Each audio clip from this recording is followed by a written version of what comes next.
you will be facing a lot of hurdles, a lot of people, things that you don't even know. And those things would actually shock you. You know, how come I did not even learn that at university? But at university, you don't learn that. You only learn, you know, what your major is, your minor is, right? So small talk circles, in a nutshell, is something that you have never heard about. The things that are so important, you know, as you do go out and work in a company, NGO, politics, academia, whatever. Okay, Dr. Lau Mingwei, Chairman of Chinese Estes Holdings Limited, and obviously, you know, holds a lot of publicly listed companies. Mingwei also sits on many government boards, noticeably the Youth Development Commission, of which he's vice chair, the Bauhinia Foundation Research Center, the Commission on Poverty, Hong Kong Ocean Park Corporation. He's also a council member of the City University of Hong Kong. Mingwei holds LLB, LLM, and PhD degrees from King's College London and the London School of Economics. His PhD dissertation was so good, and it was published as a book by the Oxford University Press in 2011. He was actually a visiting lecturer at Harvard Law School. And he's also a registered attorney in the state of New York and a CFA charter holder. Now, he's a young man, 37 years old. It's not a secret anymore because, you know, it's in the internet, right? Everybody knows it. But, you know, how could a young person, you know, that young, accomplish so much? And as I said earlier before he walked in here, not the academic side, not the business side that we want to talk about Mingwei tonight. It's his heart side. It's a big golden heart for young people like us, for underprivileged, for young people. That's why he's sitting on so many boards and just to do with young people and people, you know, live under the poverty line. So, without further ado, and he's going to be very busy, he will leave out the, you know, little talk here tonight. Shall we put our hands together for Dr. Lau Mingwei? Thank you. Thank you, Philip, and thank you for inviting me to tonight. As Philip shared my CV or my history, I pretty much did it by the book. I actually, one of my life's biggest regrets is to have done things too quickly. I graduated from university at age 19. I got married by age 21. And several other things I've done. With hindsight, it felt like a rush. It was too fast. It was almost like two times fast forward. Yeah, but Mingwei, you know, you call it rush, but people call it, you know, super achievers. I still call it rush. I think one of my biggest regrets was to have rushed through age 16 to 25. I had my reasons to rush through that back then, but with the benefit of perfect hindsight, I would have slowed down a little bit. The other thing I want to talk about, which fortunately the video didn't talk about, was how else not to conform. My life was largely, and is largely, about non-conformity. You know, for those who were brought up under the Hong Kong system, and because most of my youth work, most of my public service revolves around Hong Kong, there is a Hong Kong centric or Hong Kong bias here, but forgive me, but I do think I'm seeing similar trends in UK, US, China, and elsewhere. So what I have to say I think applies. I mentioned I want to talk about non-conformity. I'm not exactly talking about the stereotype, the long hair, ripped jeans type of non-conformity. That's the non-conformity from the 80s or 90s from my days. But rather, I think apart from not conforming or not necessarily conforming with the temporal dimension, the time dimension just now. I do believe, in fact, I absolutely believe that success, which was the highlight of the caption at the end of the video, comes in truly many, many forms. In the case of Hong Kong, unfortunately, I think the present parent generation, the people who are presently parents, whether you have a 3-year-old or a teenager, or any parent with anyone under age 25, we in Hong Kong as a whole, obviously there will always be exceptions, we tend to fall into this cookie cutter model of success. And that usually starts with getting good grades in high school. Getting good grades in high school is the holy grail of most students in Hong Kong. The reason is simple, because you want to get into a good university. Who doesn't, right? Who doesn't? Now, and you want to get into a good university because you want possibly that life in that video. Working for a global company, getting married, da-di-da-di-da. What I want to emphasize is the problem facing young people in Hong Kong, and this applies to young people from across most of the world. What is different from young people today and young people my generation or Philip's generation is not who has it easier or tougher. You will always find examples of why the older generation had it harder and tougher and more difficult, and the young ones having it tougher these days. There's no point debating that. What is different between the present generation young people and the former generations? I find it, I haven't heard anyone dispute this with me yet. Is that young people today face far more choices, far more options in school, in life, in relationships, and how you meet other people's relationships, in everything. And for those who use common sense, too many choices or too much choice is not good. It's a bad thing.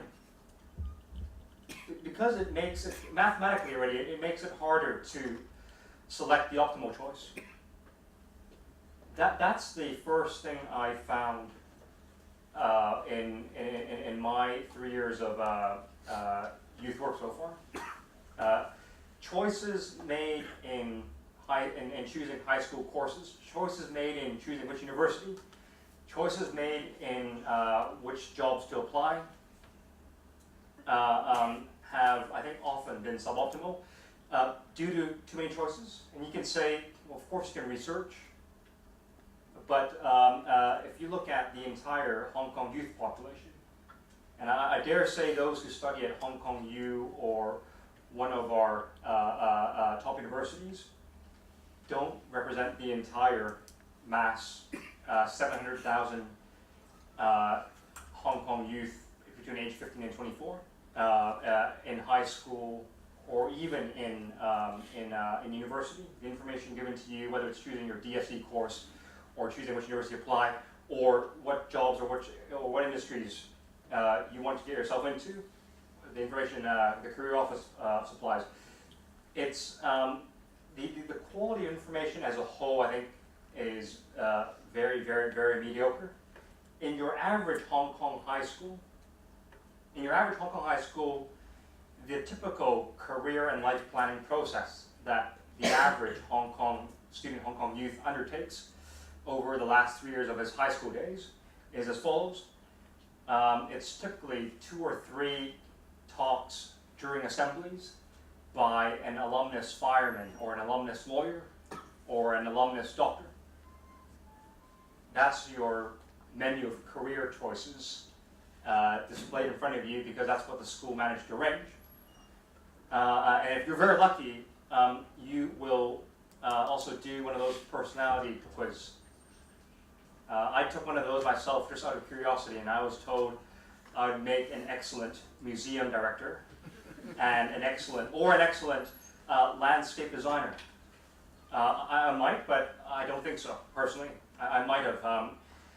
So the overall problem, or the overall challenge young people in Hong Kong face is the overwhelming choices, quantity of choices, coupled with the mediocre or lowish quality of information. And with that as a starting point, believe me, a lot of things can go wrong. A lot of things can go wrong. Course selections are made, or career aspirations are made based on mistaken beliefs, or even false hopes. And I think for me as a former chairman of the old commission and the vice chairman of the new commission, I really see correcting this information asymmetry, correcting this information gap is a big part for the government in the future. It might sound small or insignificant to you, but I really think armed with the right information, our young people can decide for themselves, rather than media deciding for them, rather than parents deciding for them. That's the biggest, that's my pet hate. That's my biggest bugbear in youth work generally. But let's just say you are lucky. You think you know what you want to do because you've done your research more than anyone else.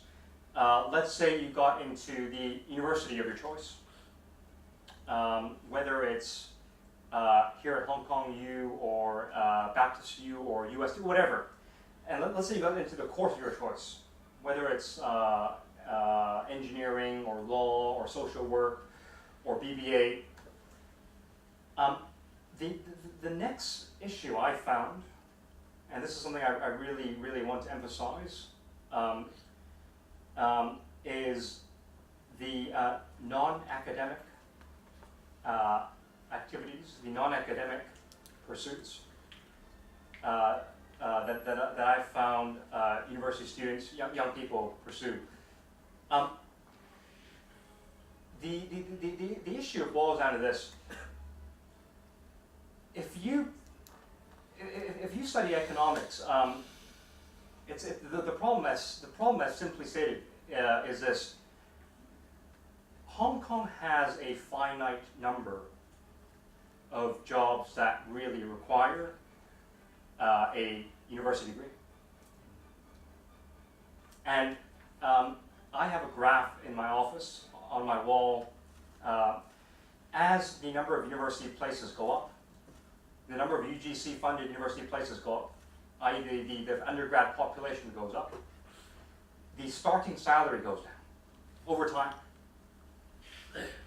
So it's already proven, in Hong Kong at least, it's already proven that the starting salary of a university degree is depreciating. In Taiwan, now I don't have the actual stats, but many people told me in Taiwan, graduates earn 8,000 Hong Kong a month, or even less. We at least can be proud about 13 or 14,000, but they even have a higher university matriculation and graduation rate than us. Now, it is wrong for me to say don't go to university, and it is wrong. It is unethical for me to say to the government you should cut down these places just so that the university degree retains its premium. That's how it should be corrected if you take a very cold-blooded economic approach to the problem. But here, students and employers face this rather interesting problem, interesting challenge in that employers are, first of all, spoiled for choice.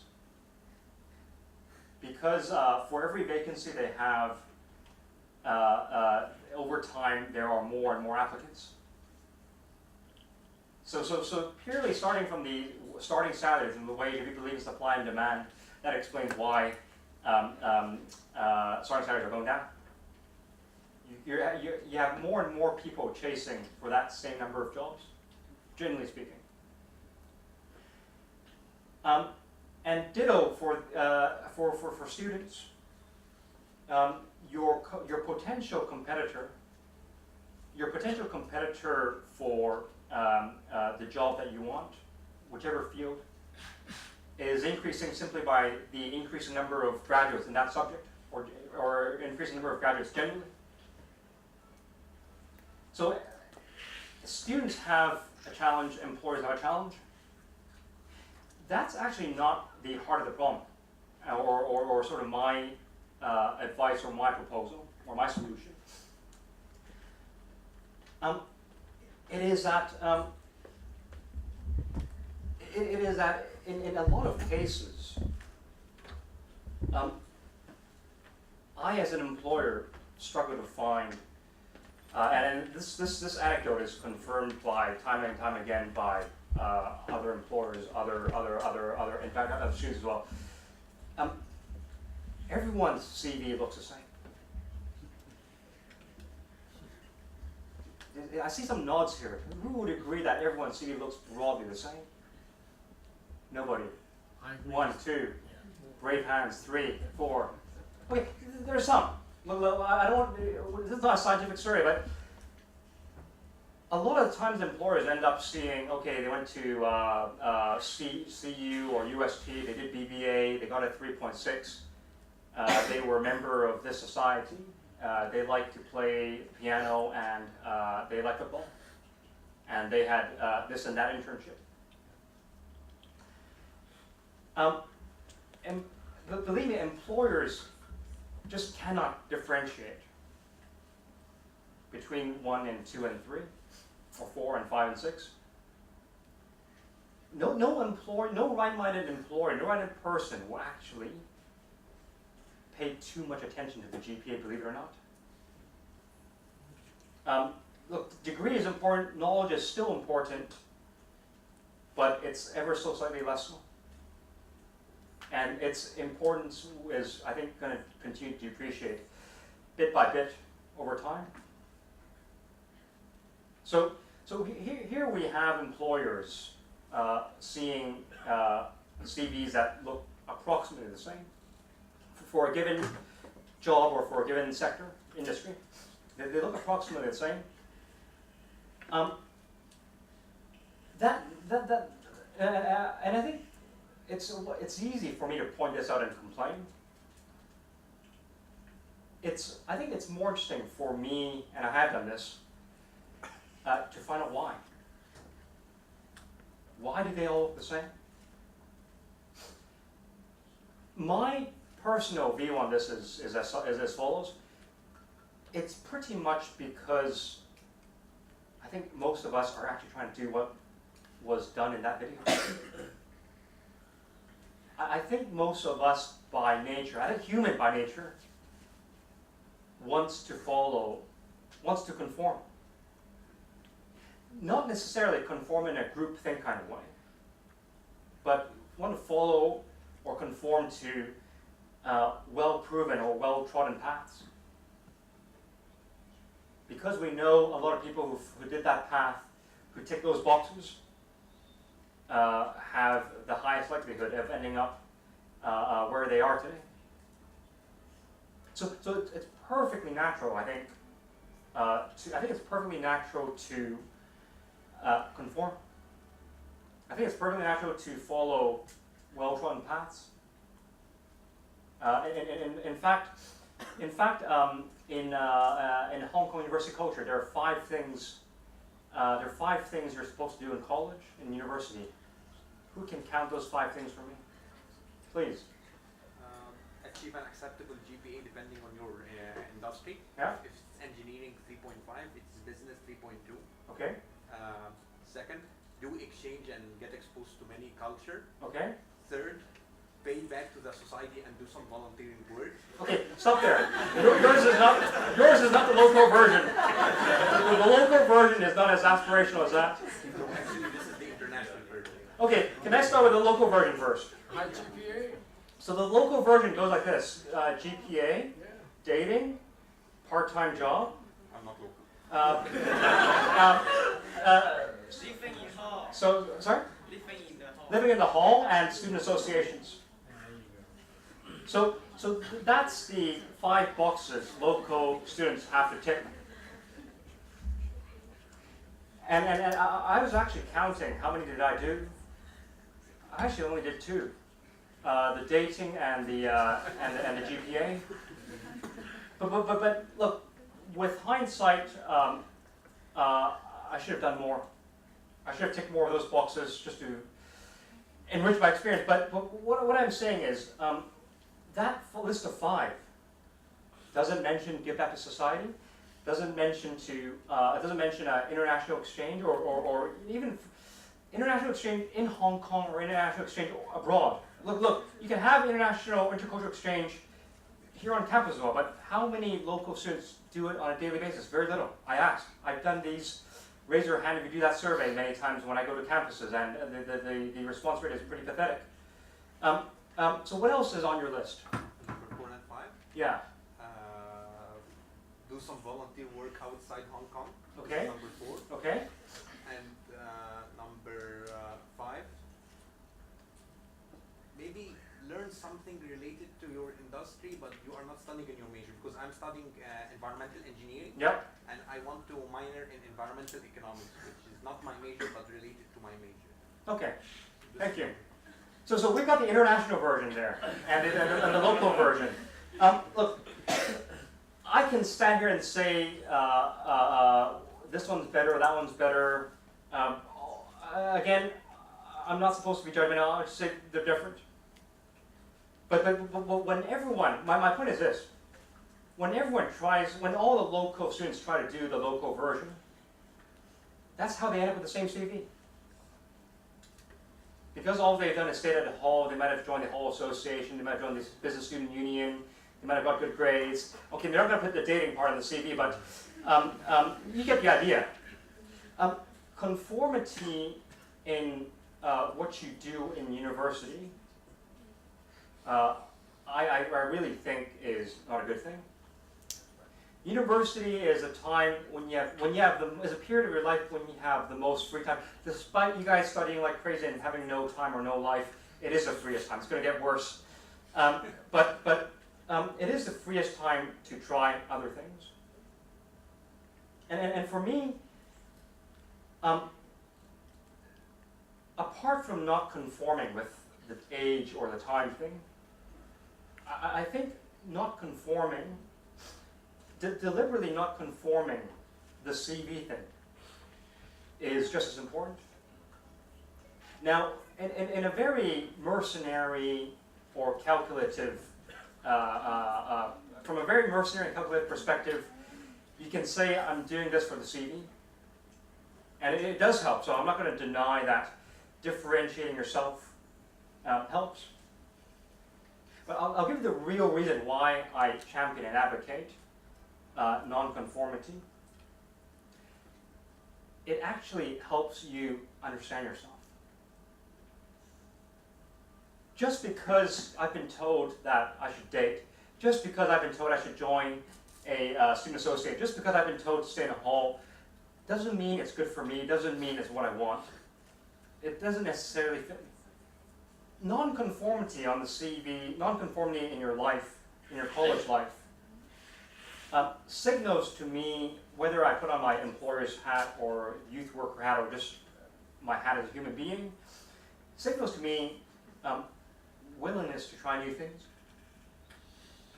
Signals to me that person in life, so that person has tried different things in life and actually has a higher likelihood of knowing what he wants.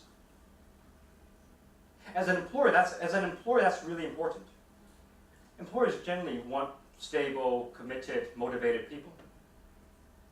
And that only comes when your interest aligns with what you do, generally speaking. So having tried different things and knowing that this is what you want, is more convincing to me than having only done that thing and telling someone that that's what I want. It's not easy to get it right on the first time round. That's the point I'm trying to make. It's actually not about the sea, it's actually not about the job hunting. It's about you as a human being, you as a person. My really sort of concluding remark here is, in your 4 years here, if you're year one, or if you're in your last year, in your final months here, really try to broaden your experience in university. It will involve, I mean, almost by definition, involve stepping out of your routine. Comfort zone is an often used word, and I do want to use comfort zone, but stepping out of your routine is enough. And stepping out of your routine is already being different to yourself.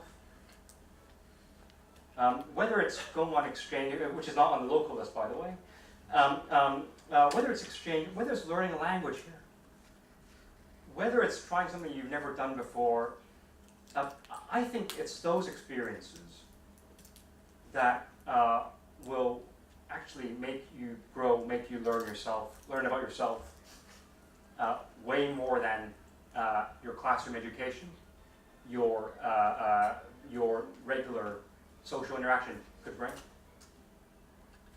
So I want to emphasize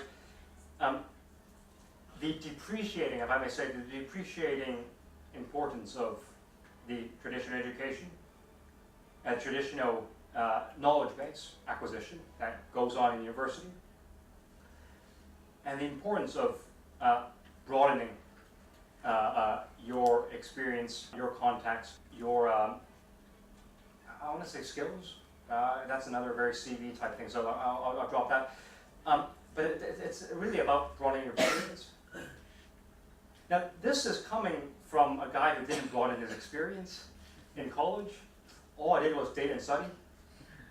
So I might sound hypocritical, but I do regret not having done more in my undergrad days. So perhaps I'm trying to correct that here in this forum today.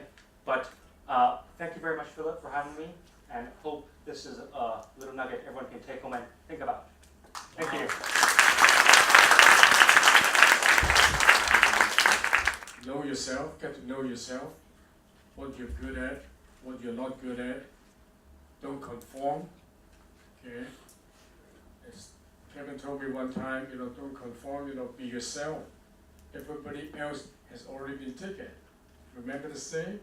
So you gotta be yourself. Hong Kong parents. Hi Andrew, hi Dr. Andrew. I put blames on Hong Kong parents basically. The helicopter parents, the tiger mom.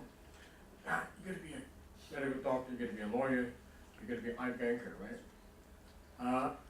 And if you're not the 1%, if you're not that 1%, what are you gonna do? You can walk to the edge of the building and fall off the building? But some people just did that, right? 23 last year. So I keep telling people, and you know what, meanwhile, if not because of the age gap, we could have been twin brothers. we think things alike. I bet some of those could be our dinner party topics. You're my lost twin. Okay, brother, older.